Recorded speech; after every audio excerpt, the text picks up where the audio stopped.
Make your way and be seated.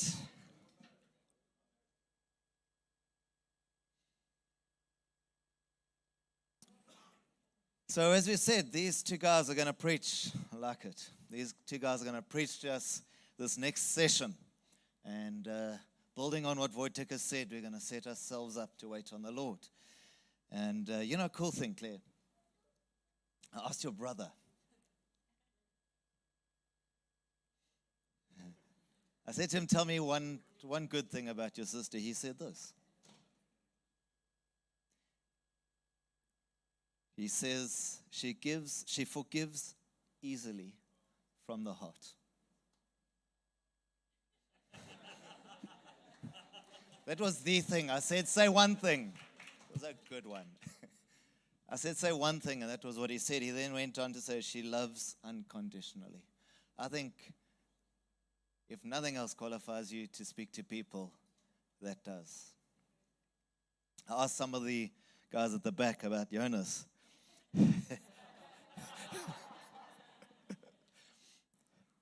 One of your friends apparently said he's a cool guy. I don't know about that being a qualification, Wojtek, for being a preacher. They went on to say he's incredibly faithful, hardworking, loves to serve. I've just met these guys and I'm already interested in hearing what they have to say. I chatted with them a bit and I thought, this is good. When I heard their friends talk about them like that, I thought, man, I want to hear what they have to preach. And so Jonas is going to start, and then he'll come to kind of a pause in the road, and then Claire's going to jump up and they'll switch out. And she'll wrap up, and then we'll wait on the Lord together. So just don't be kind of shocked when there's a change of preacher, but that's the plan. We're very keen for you guys, for God to speak through you. Lord Jesus, we ask that you would anoint them and their words in Jesus' name. We rely on you. Amen. Yeah, thank you so much. I'm Jonas. I'm here from Munich. Actually, I'm from the east of Germany. That's why I have a funny accent, and people make a lot of fun of that. I'm not going to show off the German version of that accent. And this session is called Task of Our Generation, Leading for Generation X, Y, Z. We don't even really know what that is. Generation X, Y, Z. But maybe a trick question for you all. Who feels young? Okay. Very good. Okay. Because that means you are not allowed to go back to Candy Crush on your phone. Because this session is for you. But also, if you don't feel young or you don't consider yourself being part of this generation, don't tune out, because we need you. And I've got a couple things where we absolutely need you, and you are vital and important for the younger generation to actually come through. And so, leading often seems like something, daunting and exhausting. It's a lot of work. Why should you do it? So why on earth aspiring to be a leader? Why becoming a leader? And a couple years ago, I came across a postcard in a restaurant, and it asked the question, when did you feel most alive? And I pondered that question for a while, and I was thinking about traveling, going places and all this stuff. But I came back to one point in my life where I was at a worship night, and I was praying for someone, and God was using this time to change this person's heart. And this was the moment I felt most alive. And there's something about these times when God uses us in his kingdom that just feel like life, like pure life. And that's one of the things that makes me wanting to go in there, wanting to push into that and learning as much as possible. It's when prophetic words just fit, when prophetic words change lives in other people's lives, when we are in God's presence, when we can feel his presence, when we pray and there's healing happening. It's a life with lasting impact. And so I looked at the story of Joseph, and it's it could be a story of Joseph, or you could also describe it. We use memes in our generation, so it can be described as, well, this escalated quickly. Because it's a story where things happen quite fast. And so the fine print of that is, what are we signing up for? And I'm especially talking to people getting into leadership. What are we signing up for? What to expect? Because it's better to be prepared. And I felt like one thing to say in the beginning, if you are a young person and you don't have a crazy story yet, don't be worried. Don't be intimidated by all these guys who stand here in the front and have these crazy stories of going through Mongolia, having a jeep crashing down or stuff like that. It's awesome. We need these stories. We love it. But I didn't have these stories. And God still could use me. And God still can use you. And there's stuff to come. So don't be intimidated by that. We all know the story of Joseph. Like, it's this guy who had these dreams in the beginning. Then his brothers hated him, sold him to Egypt. Then he made his way back up there, and then was betrayed by the wife of his master, thrown into prison. And in the end, he eventually ended up being at the top of the country of Egypt and saving a lot of people their lives. And so the first thing I want to look at is the whole topic of vision. And that's something that really excites me about God. It starts with Him. There's no way we can get ahead of God. So if we want to love God, cool, that's a goal. He loved us first. We can't get ahead of Him. And the same thing with vision. He has vision for our lives, even before we have even heard of the word or the concept of all this. And I love this about God. The Bible speaks about things that God has prepared for us, dreams He has for our lives, and that He has given us. And when we look at Joseph's life, he has these dreams at the beginning of his life.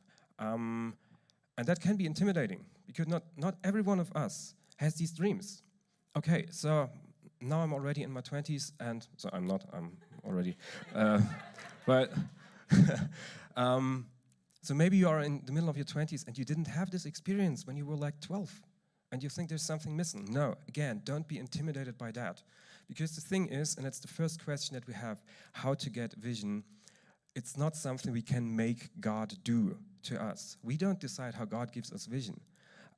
It's something that God decides. He decides the when and the how He's going to do it.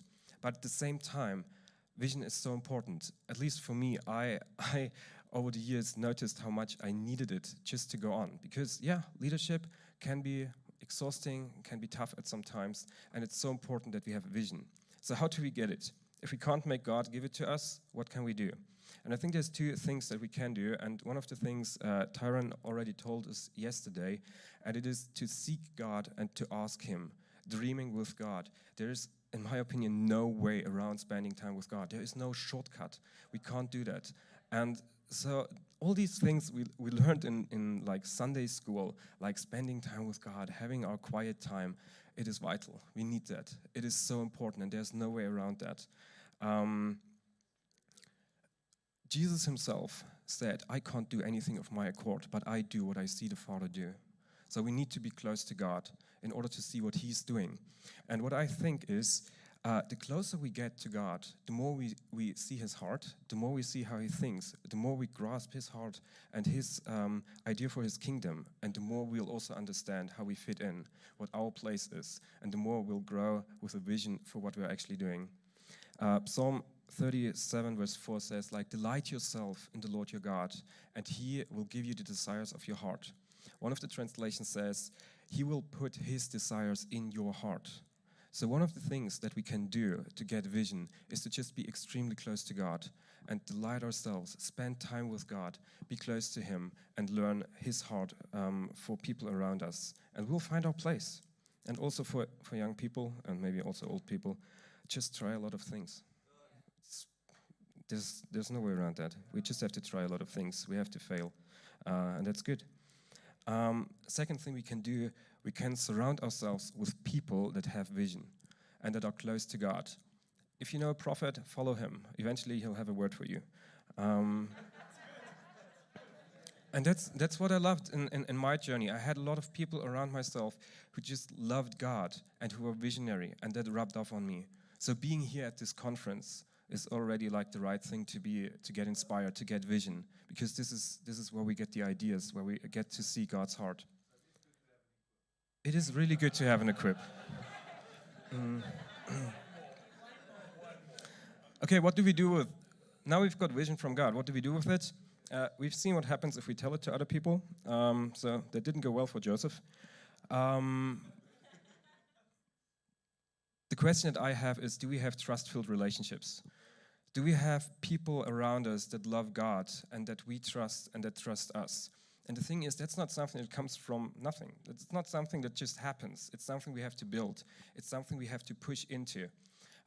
Building friendships, building also relationships with our leaders, people that are older than us, and also people that are younger than us. When I was 18, I made this conscious decision to build friendships. Why? Because I saw people way older than me being super alone. And I thought, like, if I'm becoming a leader, I don't want to be as alone as these people are, because this is going to kill me. And I started building friendships that I'm incredibly grateful for now, because I can share my dreams, my visions with these people, and I know they will tell me if I'm thinking rubbish, and they'll also tell me if I should go for something. And it's a safe place to share this. Having people who speak into our lives is absolutely invaluable, and we need to build these trust-filled relationships. And the last question that I have is not so much for young people, but more people in responsibility. How do we react if someone comes to us with a big vision? Can we put our ego aside and not be intimidated by other people who have maybe a bigger vision than ourselves? Do we actually help these people to navigate through it? I had a guy coming to me, he wasn't even 18 years old, and he came to me and he shared with me his big dreams, and it was in like being an artist and music and all this. It would have been really easy for me to just be like, yeah, I do music, I know a little bit about that, and you think you're gonna be that big and all this? Luckily, I could listen through his story, and he has a great vision. And at some point, I felt God telling me, hey, ask him about this area in his life. And we started talking, and we got right into something that God wanted to do in his life. And from that, a relationship developed, a friendship developed. And I've been blown away of what God has done in the time after that in his life, and the steps he's taken, the things he's grown in character. What do we do when people come with big visions to us? Can we help them to navigate through them? All right. Second big point, I've learned at NCMI conferences that you can have as many points as you want, as long as you hide them in 3 major points. So that's what I'm trying. Second big point, challenges. We love that word, challenges. Yeah, I've got a challenge for you. But what we actually mean is, hey, I've got some difficulties for you. I've got some trouble for you. I've got some torture, some suffering for you. And we often try to hide these things into challenges. Yeah, my life has been challenging. Actually, I've been suffering. Jesus said this in John 16:33. In this world, you will have trouble. Isn't that amazing? And it's also one of the major aspects of Joseph's life. I mean, this guy was sold into slavery. This guy was betrayed. And it must have been incredibly hurtful. So why on earth would we sign up for that? Why on earth would we get into that? And my message, and I've put this question up there, is why is it a good thing? And I'm on a little bit of thin ice here, because tough times, I don't want them for anyone. I don't wish them for anyone. And I know people who went through a lot harder things than I have been through in my life. And I have great respect for that. And I'm not saying that all these things that are happening are good. But what I'm saying is that these tough times, going through them with God, will produce something in us that no one can take from us. And so my message also for young people is, don't be scared when tough times come, but be ready for that. Why on earth would we sign up for that? It changes us. At the same time, it makes us stronger and softer. And at the same time, it changes our hearts and it changes our relationship to God. It's actually funny because the story that's often preached is from Joseph's dad when he wrestles with God. It's a couple chapters before Joseph's story. And there's a night where Jacob wrestles with God. And in the end, and it's been preached in NCMI circles a couple times, in the end, it says like this angel or God, whoever Jacob wrestled with, he displaced his hip and he had a limp. And I've heard Ray Oliver preaching about it, and I think Rob also. If I consider someone to be part of my leadership team, I'm looking for a limp. I'm looking for this time when this person has wrestled with God. And when I first heard this message about it, I was, I think, like 21 or 22, and I was wondering, okay, God, where's my limp? Because up to that time, honestly, my life was good. The worst thing that happened to me until then was failing my first practical driver's exam. Other than that, I had a good life. But what I didn't know was, at this time when I was sitting there at a leadership training and these guys talking about it, I was like right at the start of the most terrible time of my life that went on for a while. Long story short, I fell in love. It didn't turn out well. And it went on. It was a lot of up and down, and I couldn't sleep at nights, and I really had to wrestle with God. Because honestly, I was convinced that that was the way for me to go. I was convinced that that was the girl I was supposed to end up with. And it wasn't. And I had to wrestle with that thought. I had to wrestle with it. I had to wrestle with God. And I had to lose. That's a very important point. Yeah, we have to lose when we wrestle with God. And the thing about it is, what do we do when we get into these challenges? And I could very much relate to what Steve said yesterday. He said, like, sometimes I go on walks with God, and like on the way there, I complain and I tell him everything that's difficult, and then on the way back, God's like, hey, it's not so bad. And I experienced that during these times. I went on so many walks because I couldn't really concentrate on things, so luckily it helped when I prayed. And this time is my biggest testimony because God gave me freedom. God healed it completely. And I never thought it would be possible, but God did it. And it's something no one can ever take away from me. So what do we do when we get into these difficult situations? I heard someone say, when you're going through hell, don't stop. It's the worst thing to do. But we carry on, and we see that in Joseph's life. When he was sold into slavery, he didn't give up on his life. He went on. He went on to be a faithful servant, and he made his way back up. People trusted him. And then he was thrown into prison. And then it even says, like, hey, in the prison, the guards trusted him. Why? Because God was with him. Trust God to be with you when we're going through difficult times. And again, I don't want anyone to go through difficult times. And probably not every difficult time is meant to be there. But going through it with God will change our lives. And funny enough, in those times that were the most difficult in my lives, these were the times when it was most unexpected, but God showed me that he wanted me. These were the times when God showed me he wants to use me. These were the times when God increased responsibility in my life. I only have one life. So far. Yeah, let's wrestle with God, but let's stay as close as possible to him. What can we do today to prepare ourselves? Building friendships.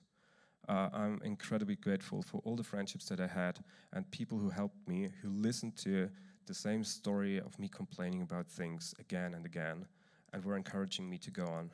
It's invaluable. We need that. At the same time, from the other side, what do we do when we see people going through that? Do we help them and explain to them what's happening? Do we help them? Are we able to just listen again and again to situations where people maybe got themselves into because they were immature? That's fine. We're growing. Last point. Character building. Isn't that nice? That's one of the most fun parts of leadership. When we look at Joseph's life, I'm going to go quickly through three things from his life. And there's this verse in 41, Genesis 41, verse 38. And the Pharaoh said to his servants, "Can we find a man like this in whom is the Spirit of God?"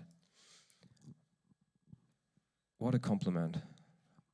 So if there's something that I would want to reach for my life, it's like getting to that level that other people recognize God's Spirit inside of me. Because that's another level. If people can actually see it in my life.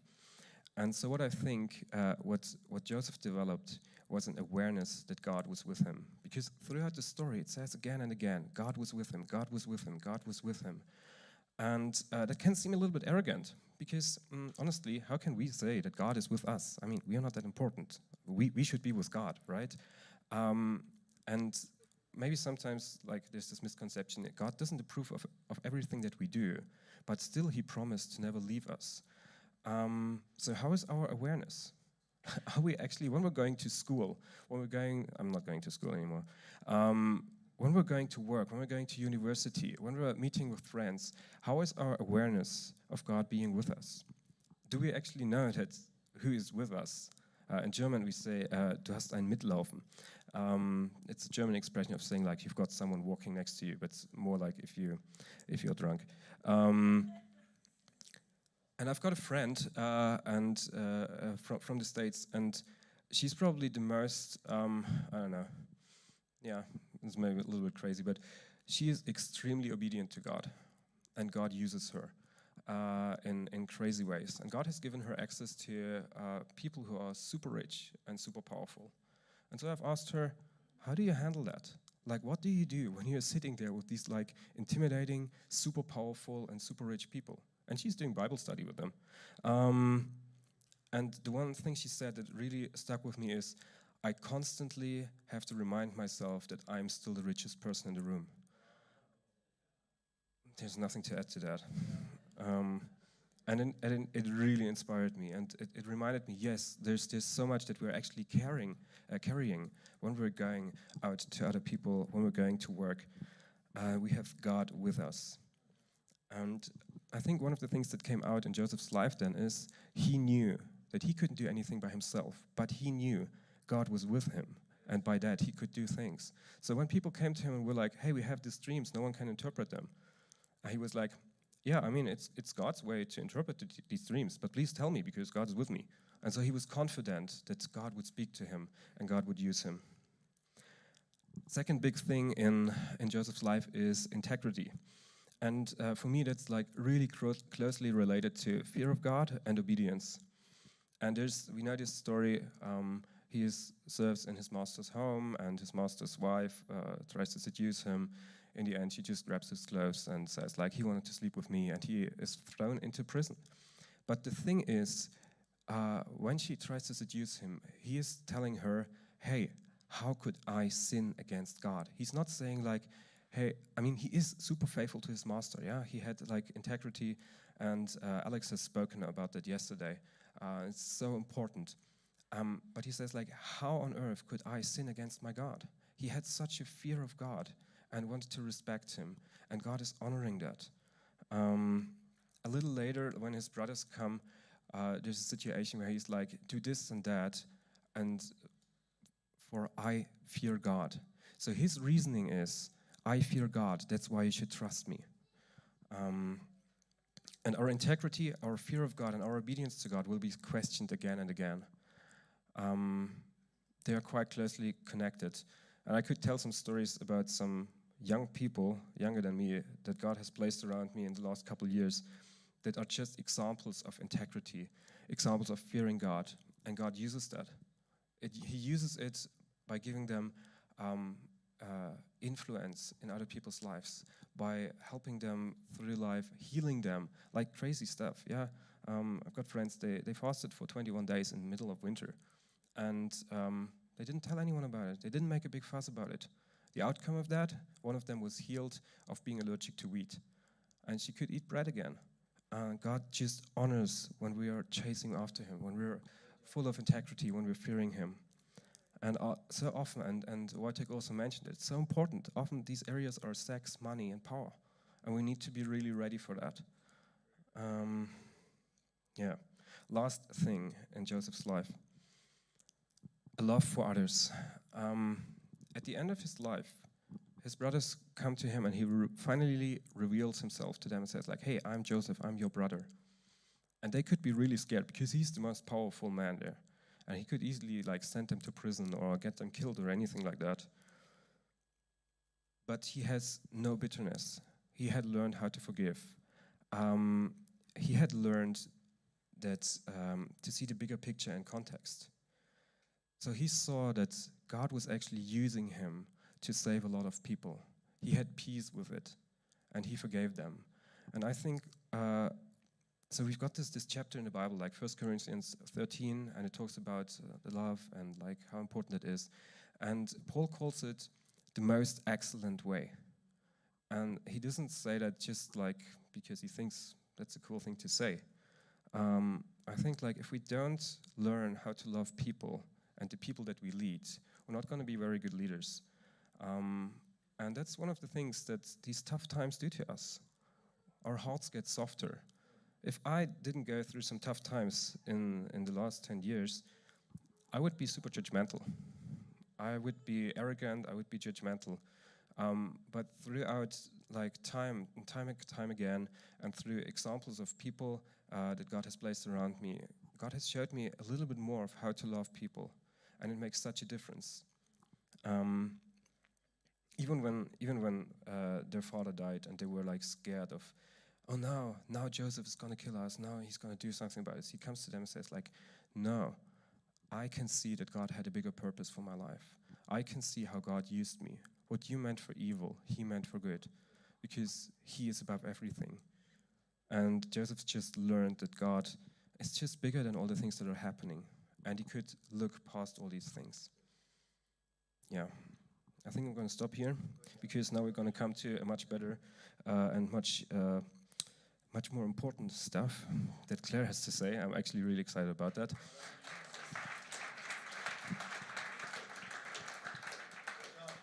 Hi guys, it's great to be here. It's nice to see all of you again. I'm Claire. A few of you know me already. I'm a nurse.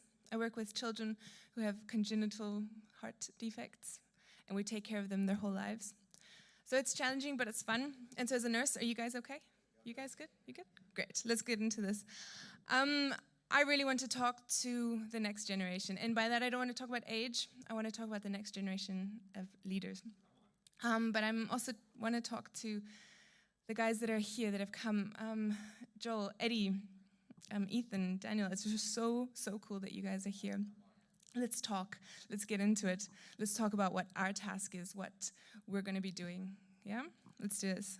I've had the privilege of growing up in some wonderful churches and learning so much. And I really want to talk about how we, through partnering with you guys, can take this on, and how we can, through partnering with you, go the next step and go further. And so I want to use two examples from the Bible, Joshua and Moses, and Elijah and Elisha. My dad told me not to mess up those names, so here I am. But what's really on my heart is, guys, we've heard so much about the nations and about the unreached. And the thing is, that's on us. We're the ones going to be reaching them. We're the next ones. And we cannot sit around waiting for someone else to take it on, because this is on us. But what I really want to encourage you with is that we're not in this alone. We don't have to start from square one, from ground zero. We have this wealth of knowledge and experience and wisdom in front of us, and we can use it. So let's talk about that. Let's start with Joshua. The very first mention we have of Joshua is Joshua as a warrior in Exodus 17, verse 9. So Moses says to Joshua, choose for us men and go out and fight with Amalek. Tomorrow I will stand on the top of the hill and the staff of God in my hand. So Joshua did as Moses told him and fought with Amalek, while Moses, Aaron, and Hur went up to the top of the hill. And Joshua overwhelmed Amalek and his people with the sword. Here, let's look at the attitude of Joshua. He was entrusted with a task from his leader. And he obeyed. He went out and he did it, and he was victorious. And guys, it's sometimes we're entrusted with the hard work, the in the trenches, the practical tasks. And it's about getting here earlier. It's about setting up. It's about being the last one to leave. It's about the hard work. And guys, I've seen you, and I want to say thank you for all that you've been doing at this conference. It might also be tasks that scare us, right? What if they give you tasks that aren't necessarily in your natural gifting, but out of obedience we say yes? And I want to encourage you, when our natural instinct is to say no, whoa. I'm in IT, I'm going to stick with sound. That's my area, that's my comfort zone. What if they entrust us with a need in the church? And what if we say yes? Let's see what God will do with that. When I joined this church in Munich, in the previous churches I've worked as a youth leader, I've led some home groups, I've been in the worship team, and I would say maybe those are my comfort zones.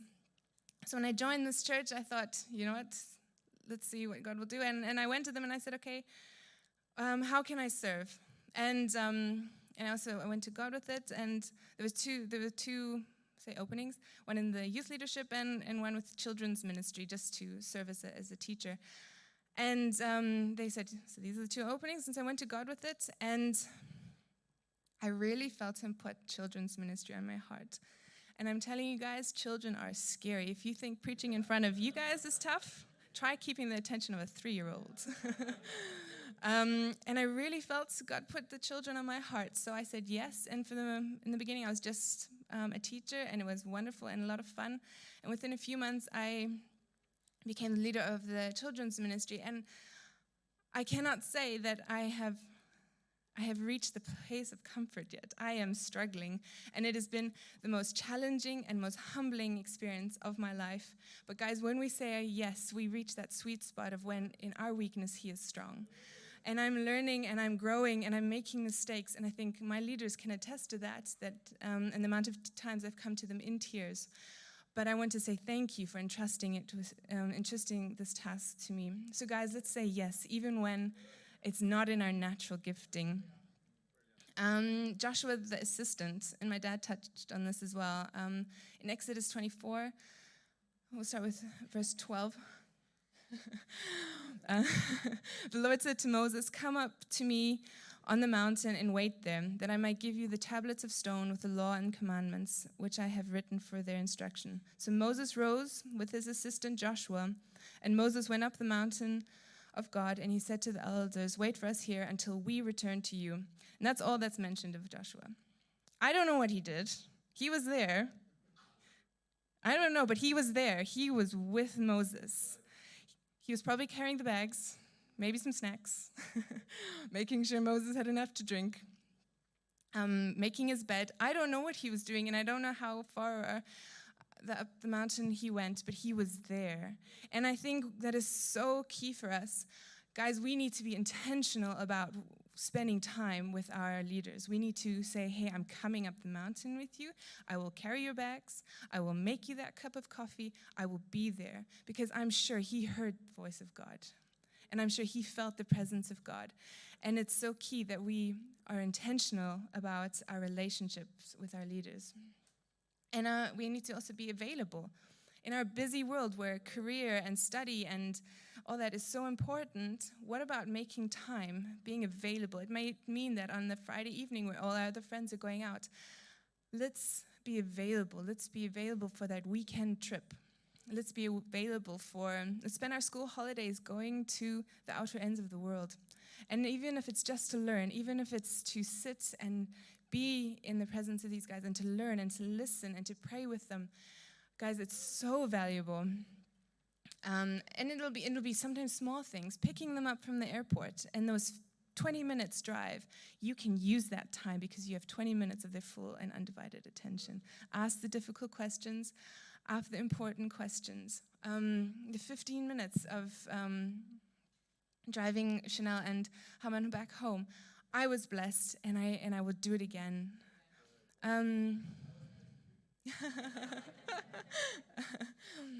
Now let's go to Joshua the worshiper. And I think this is such a key part, and this is something God's really been speaking to me about. It's in Exodus 33:11. Thus the Lord used to speak to Moses face to face as a man speaks to his friend. When Moses turned again into the camp, his assistant Joshua, the son of Nun, a young man, would not depart from the tent. Hey guys, he was there in the presence of God. And this time in the tent is so, so important, the time that we spend in his presence, but also how we are learning from our leaders, how they spend time with God, how they wrestle through things, how they pray, how they lead a meeting. It's so important, but most importantly, it's about us, and it's about when we're in seasons of maybe waiting and of preparation, the time in the tent will prepare us for what God's got. It's that time in the tent that will equip us, and it will give us vision for the future. So let's not make small this time in the tent of maybe it's the waiting, it's behind the closed doors where no one can see you. But those are the key times. So let's spend time there. Let's really make time for our time in the tent. Before I get to the end of their story, I'd like to talk about Elijah and Elisha. Elisha is a radical example for me. And in this preparation, I was really challenged. And God's been asking me some tough questions as well about my life. So let's get into their story. In 1 Kings 19, we'll start from 19. We start with Elijah, but we'll see where Elisha is now. So he departed from there and found Elisha, the son of Shaphat, who was plowing with 12 yoke of oxen in front of him, and he was the 12th. Elijah passed by him and cast his cloak upon him, and he left the oxen and ran after Elijah and said, "Let me kiss my father and my mother, and then I will follow you." And he said to him, "Go back, for what have I done to you?" And he returned from following him and took the yoke of oxen and sacrificed them and boiled their flesh with the yokes of the oxen and gave it to the people, and they ate. Then he rose and went after Elijah and assisted him. Wow, the attitude of Elisha. I love his attitude. He was in motion. He was not sitting around waiting for God to call him. He was in motion. And he was learning valuable life lessons while he was plowing that field. My dad already talked about growing up on the ranch and learning how to repair cars, and how that then equipped him in Germany. I trust that God will use my nursing one day in the nations, and I know that I'm learning valuable life lessons in that ward, because I'm learning people skills and how to interact with children and teenagers and adults and their parents. I'm learning about responsibility and caring and owning that responsibility for other people's lives. I'm learning about teamwork and communication. I'm learning about flexibility, and you know what? When the whole day shift turns on its head and you're just glad that everyone's still alive by the end of the shift, but learning to make a plan of action no matter what comes your way. And I really trust that God will be able to use the things that I'm learning now in the future. So this is the challenging part for me, the radical response he has. He went, when he had that call, when the cloak was placed on him, what did he do? He burned his way of making a living. He destroyed it. He burned all those bridges. When the time comes, are we willing to burn it? Are we willing to cast it aside completely, despite what the world says to us about career, what the world says to us about success? Are we willing to say, no, I'm putting that aside? And he only joined as an assistant first, to assist and to learn. But despite that, he still took that step and said, I'm burning it. I'm leaving it behind me. And that is a radical response that we need from people today. Yeah. So let me just check my notes. So I think there's so much we can take from these stories, and we can carry on, but I also want to leave room for ministry. But I also want to summarize again, hey, we need to be available, and we need to be intentional about the relationships we are building, because we have this wealth of knowledge and of wisdom and experience. And guys, I want to say thank you. I want to say thank you for the battles you fought already, because those are battles that we don't have to fight anymore. We will have our own battles, and I know we will, but thank you that we don't have to fight those. And young guys, we would be silly, we would be fools if we do not learn and if we do not stand on the shoulders of these men and women so that we can go further. So let's be so intentional, and let's be so intentional about the relationships we build, being intentional about the time that we give, and the time that it'll take. Sometimes we will be stuck behind closed doors where no one will see it, but that time is so valuable, and do not be discouraged. Yeah, you guys are heroes, and we are looking, and we are watching, and we are learning, and we are ready. So let's finish these two stories, and this is where I will bring it to end, and where I'll hand it back to you, because when in Joshua, end of Deuteronomy, now Joshua, the son of Nun, was filled with the spirit of wisdom because Moses laid his hand on him. 2 Kings 2, verse 9, when Elijah was taken up, Elijah asked, please let there be a double portion of your spirit on me. Thank you.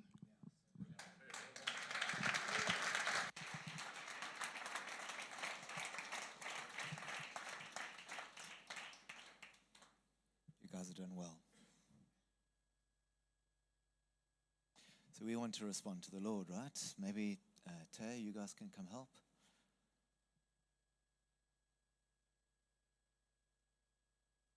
We do want to make space for younger guys. At the same time, remember, we've spoken about those with a new season. So that could be anyone in the room. Yeah?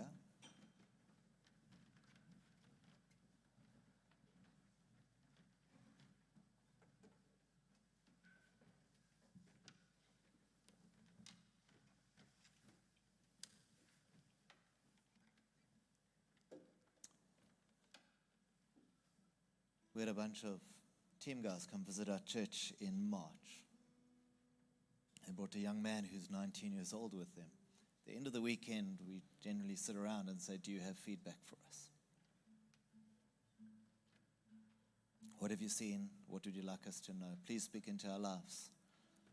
The guys and their wives chatted. But to the end, I said to this young man, he was sitting on my couch, I said to him, and what have you seen? What would you like to point out from the Lord to us? He began like this. He said, well, as one of the young guys, and he began to carry on the sentence, ... I said, hold on. From today, I'm asking that you never consign yourself to the camp of one of the young guys. You said that, I didn't. In the presence of all of these ministries, I asked you your opinion. I wanted to hear from God through you.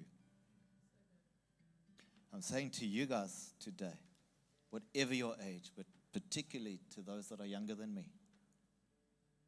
don't consign yourself on the basis of age, basis of experience. These guys have articulated it so well. We will do our best to make space for you. You do your best to stand up and own your space. I want to submit this next short sentence to you guys. But can I speak to the ladies? Now, the world will tell me because I'm male, I've got nothing to say to the ladies. I would like to say to you that God has called you. He has gifted you. He has put His Spirit inside of you. Kingdom needs you to rise.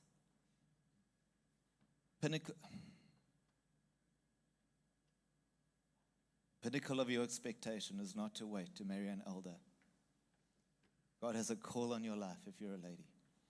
And He has put good stuff inside of you.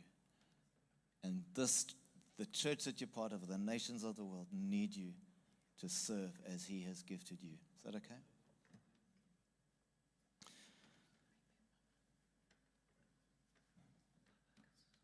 I'd love us to respond now. And if God's been speaking to you, then you can